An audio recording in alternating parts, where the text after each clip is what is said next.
Esto. Estamos en el Salón del Cómic de Barcelona y una vez más en una más que grata compañía.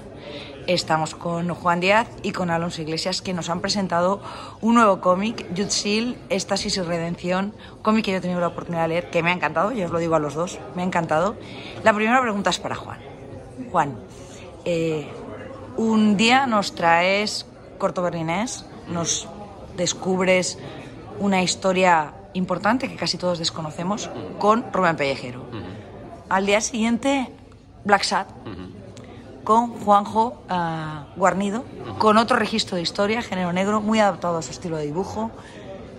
Y ahora nos presentas una historia de una cantante muy desconocida para muchos, que para mí ha sido un placer conocerla, tanto porque además has acompañado una banda musical en la que hemos descubierto a esta cantante, y con otro dibujante, con Alonso Iglesias, y con la capacidad de sacar, esa capacidad camaleónica impresionante, de adaptarte al estilo de cada dibujante y hacer que cada cómic sea una experiencia. ¿De dónde te nace o cómo te nace esa capacidad? Pues bueno, yo creo que nace de esa curiosidad que al final es el motor fundamental de cualquier obra, cualquier narración, cualquier ficción, ¿no? Y bueno, la curiosidad en este caso a mí se me despertó escuchando por azar una canción de Yutzil que me pareció maravillosa, una canción titulada The Kiss, y que me hizo, pues eso, movido por la curiosidad, buscar quién era esta cantante, cuál era su obra, y descubrí pues un poco lo mismo que estás comentando tú, ¿no? Que era absolutamente desconocida y que tenía un talento desmesurado y al mismo tiempo una biografía muy apasionante, ¿no? Bueno, pues es un poco el impulso inicial para llevar a cabo esta historia.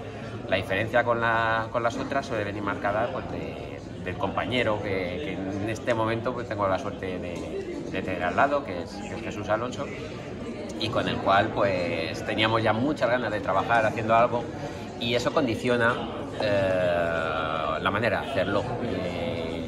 No sé lo que tenía que escribir una historia para contar la historia de la biografía de Yutzil, sino que además tenían que enfrentarla sabiendo que después iba a ser interpretada por Jesús, ¿no? Y bueno, yo creo que eso es lo que da la personalidad a cada obra que voy haciendo. En el caso de Alonso, como he dicho, él se adapta a cada dibujante y tú eres un dibujante muy especial y además juegas mucho en este cómic con, bueno, la parte, bueno, para quienes lo habéis leído, no sabéis que Yutzil estaba enganchada, era una adicta a todo, básicamente a todo, a las drogas, al alcohol, a todo lo que se le pusiese, y separas muy bien gráficamente esos momentos de lucidez que la hacen tan brillante con esos momentos de absoluta oscuridad y pérdida. ¿Cómo lo consigo? ¿Cómo lo planteas desde el origen? Y la verdad es cómo lo planteas de esa manera tan brillante. O sea, uno sabe en qué parte del cómic estás, tú lo abres ahora mismo y yo sé decirte aquí estaba bien y aquí estaba mal, y es un ejercicio narrativo impresionante el que has hecho. Bueno, pues en realidad era una de las opciones por las que más me sedujo la historia que me planteó Juan. La posibilidad, a lo largo de la biografía, de todo el desarrollo de la historia, primero que Juan me la planteó, y como está contada, no está hecha de forma lineal, sino que va saltando de una época a otra, pero esos viajes que tiene ella, a lo largo de su adicción, de su poesía en general, me motivaba a buscar una serie de estilos que se correspondiesen precisamente al momento que queríamos describir. Es verdad que Juan, y lo he contado alguna que otra vez, Juan me paró un poco los pies porque lo normal es que se me fuera un poco la cabeza y convirtiese el cómic en un ejercicio de estilo sin ningún sentido. Y aquí conseguimos elegir las variaciones justas y necesarias para de alguna forma relatar y describir lo que me sugería la música de Yutzil y el propio personaje, ¿no? De ser una sensibilidad muy especial, en una vida muy dramática, pero al mismo tiempo con una poesía que te toca muy adentro. Y todo esto adorna con la droga, con la época hippie, con Laurel Canyon, las drogas, la mezcla de todo eso y las ganas que tenía yo de desarrollar una serie de estilos que hasta el momento no me habían dejado, que tenía que estar como más encasillado, pues era como un caramelo que le dan a un niño pequeño, ¿no? era como el guión y el regalo ideal, y además en un momento muy especial en el que me apetecía muchísimo de verdad expresarme hasta el punto de mezclar y llegar a estilos y juegos visuales muy interesantes. La historia, como muy bien has dicho, Juan, la planteas, no es ni siquiera una secuencia, o sea, pegas saltos, vas adelante, atrás, introduces personajes en el medio, o sea, llega un momento en que no puedes dejar de leer, pero lo más impresionante para mí es que acabas con la infancia. ¿Por qué te lo planteas así? Bueno, pues para empezar, yo creo que es fruto es un reflejo de lo que nos fuimos encontrando. Es decir, cuando yo empiezo a investigar sobre la vida de Judy Seal, me doy cuenta que tengo muchas más incertidumbres que datos, ¿no? Hay muy poco rastro bibliográfico, hay apenas algunas entrevistas, básicamente una entrevista muy larga en la revista Rolling Stone, en su mayor momento de éxito, que fue, digamos, a lo más que llegó, y poco más. Hay testimonios de algunos de sus coetáneos, de los músicos con los que produjo, o que fueron compañeros de aquellas aventuras artísticas, pero no había mucho, no había mucho, y yo iba descubriéndolas de una manera desordenada. Y en mi cabeza, sin embargo, todas esas piezas de puzzle pues iban teniendo un cierto sentido, ¿no? Entonces quise hacer un poco ese ejercicio de narración, de intentar reproducir el sentido que iba elaborando en mi cabeza, el ir encontrándome pues una explicación de su relación con su padre, contada por ella misma, una relación con su padrastro, cómo vivió el éxito, cómo cayó, por ejemplo, en una especie de experimentación con una cierta espiritualidad muy peculiar y muy rara, muy de aquella época. En fin, todo esto hizo que finalmente encontramos entre los dos que el formato ideal para contar la historia era más parecido a una historia, no sé cómo decirte, como Ciudadano Kane, por ejemplo, que lo que haces es seguir un objeto. En nuestro caso era esa nota de suicidio, esa supuesta nota de suicidio, que no reventamos nada porque está justo al principio de la historia, que vamos siguiendo y que al final resulta ser otra cosa, para explicar, como digo, quién fue Judy Seal, ¿no? Hay personajes, claro, intermedios, hay personajes porque es que no hay una historia. Es mentira que es la historia de Judy Seal. La historia de Judy Seal y algunos otros personajes secundarios que también se cuenta su historia y que en algún momento tampoco es bonita. Esos personajes son reales, claro, los que no nos hemos podido documentar, porque yo lo primero que hice después de leerme el cómic fue meterme en internet y decir, a ver qué hay. Y hay poquito, como tú muy bien dices, hay muy poquito, con lo cual la curiosidad me pudo, pero no. Primero porque he tenido 2 días si no me dedicaría más tiempo, pero te lo pregunto a ti, así salgo de dudas. Esos personajes secundarios, ¿es el resultado de parte del guión que tú considerabas que debía tener o es realmente parte de la realidad?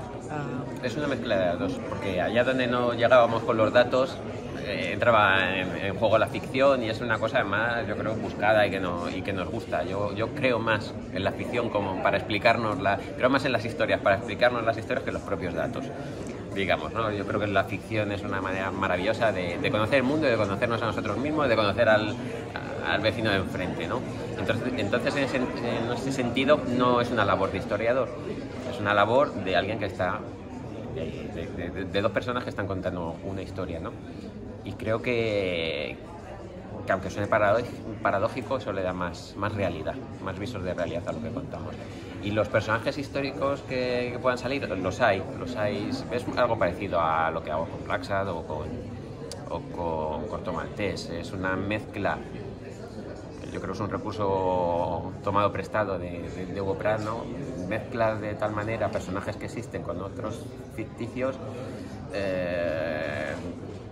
de tal manera que el lector no lo sabe, no sabe quién es ficticio y quién es histórico, pero da igual. Sí, no, realmente a la historia le da igual. Exactamente. Pero los que somos curiosos sí. nos metemos en internet a buscarlo. Sí. Es un problema de personalidades un poquito obsesivas, un poquito. Sí, pero forzosamente es lo que te digo, sí que hay personajes históricos, está el productor, está sobre todo el periodista con el que hace la entrevista de Rolling Stone, que hablaba antes, y que reproducimos más o menos el momento, porque entre otras cosas en la misma entrevista él describía también cómo era muy interesante. Claro, es un periodista de estos fascinantes, también es un caso bastante paralelo al de Judith Seal. Él es de esa generación de puntera del nuevo periodismo y sin embargo nadie se acuerda de él. El tipo era interesantísimo, vamos, Grover. Lewis Grover. Bueno, hay gente que va saliendo a lo largo del libro que forzosamente, como digo, tienen que ser reales porque estamos describiendo una época muy concreta, ¿no?, de la historia. ¿Has tenido, a la hora de hacer el grafismo, has tenido fotografías de estos personajes para poder...? De muchos sí. Vamos, el intento era, como me pasa siempre con estas cosas, ser lo más fiel posible a la gente que sabe. Más que nada por una cuestión personal y de no caer en el error de estar relatando algo sabiendo que lo estoy haciendo mal. O sea, yo puedo en algún momento decidir cambiar parte o adaptarlo a mi estilo, pero teniendo una base real de lo que estaba pasando. Y hay muchos personajes que evidentemente los hemos buscado vía documentación gráfica y todos esos están reproducidos de la forma más parecida posible. Y luego, aparte, estábamos representando un momento, un periodo muy especial del arte, de la cultura americana, y con una, sobre todo desde el principio, con una luz que yo necesitaba plasmar de alguna manera, y porque además tenía la experiencia del cine, entonces conseguir ese tipo de imagen que te impacta, que hemos visto en muchas películas de los años 60, 70, en Los Ángeles, y era un esfuerzo y una búsqueda para reproducir exactamente todo eso. Entonces, bueno, entre imágenes, películas, las fotografías que hemos viendo, conseguimos el punto justo para sin caer en la biografía y en la cosa así como aburrida o un estilo muy encerrado, darle dinamismo y al mismo tiempo que fuera todo muy personal, ¿no? O sea, que la gente que aparezca tenga su sentido y que de alguna forma también nosotros aportamos sin llegar a alterar demasiado la realidad. La historia empieza con reptiles y termina con reptiles, ¿por qué? Bueno, es que es un poco... Y no es ningún... No es ningún spoiler, no. También está contado muy al principio del libro, y es un hecho real. El padre de Judith Seal, uno de los trabajos que tenía, era muy curioso, era iba a decir importador, pero era importador de aquella manera, era un poco un traficante, ¿no?, de especies exóticas. Pero no es que se las vendiera a los coleccionistas, que también, sino que es que además la utilizaba para las películas de cine de serie B, ¿no? Entonces pensé que podía ser importante para ella y me pareció también... iba a decir que gracioso, pero más que gracioso me pareció que definía bien al personaje, lo especial que era, ese amor por los reptiles y en cambio que no le gustaran los gatos, ¿no? Sí. Es algo, como dices, que es invención, no recuerdo que lo sacara de ningún lado, pero de alguna manera era como sentar las bases de esta persona es especial, no es una persona cualquiera, es una persona que tiene unos gustos muy concretos, seguramente porque haya tenido una infancia también muy concreta, porque su padre fuera alguien especial, no sé. Me pareció que era una buena idea para definir desde el principio del libro que no estábamos delante de un ser anodino y vulgar, ¿no? Conociéndote, Juan, y conociendo tu curiosidad y tu interés por este tipo de personajes y, bueno, por todas estas partes de la historia más desconocidas, yo creo que si no hubiese sido autor de cómics, hubiese sido investigador. ¿estáis pensando en algo otro? Que el mundo de la música tiene muchos personajes muy locos, muy torturados, y ¿estáis pensando en algún otro personaje? No, porque fíjate que yo por una cuestión de, yo qué sé, por una cuestión personal, me gusta dejarme sorprender. Por eso contaba como, por ejemplo, el inicio de este cómic era puro azar. Escucho una canción, tiro del hilo y de ahí sale de repente un personajazo como Judy Seal, del cual no tenía ni idea. Me gusta crear así, ¿no? Dando un espacio también al azar, ¿no? Dejándome sorprender, más que ir yo a buscar las raíces de las cosas, ¿no? Al final lo que tienes que tener es una actitud atenta y las historias acaban viniendo, ¿no? Prefiero que sea así. Bueno, Judy Seal, este año, corto berlinés. Black Sabbath nos queda poquito, creo. Queda poquito ya. No sé cuánto es poquito, pero vamos, para final de año, sí. Exacto. No, eso Black Sabbath es poquito. Porque Black Sabbath nos lo fiamos a 3-4 años siempre. Y después... Después, vamos, yo en lo que estoy trabajando ahora es en el siguiente cortometraje. Muchísimas gracias a los dos. Como siempre es un placer, pero un placer enorme, porque es que para mí ya Juan y Teresa, Juan, Alonso a ti no te conocía, pero es otro placer. Ya son más amigos casi que autores a los que entrevistar, pero sobre todo son dos grandes personas a las que aprecio muchísimo, y Alonso, me parece que si has entrado en este club es por algo. Lo tengo muy claro. Muchísimas gracias a los dos. Muchísimas gracias a ti. Un placer.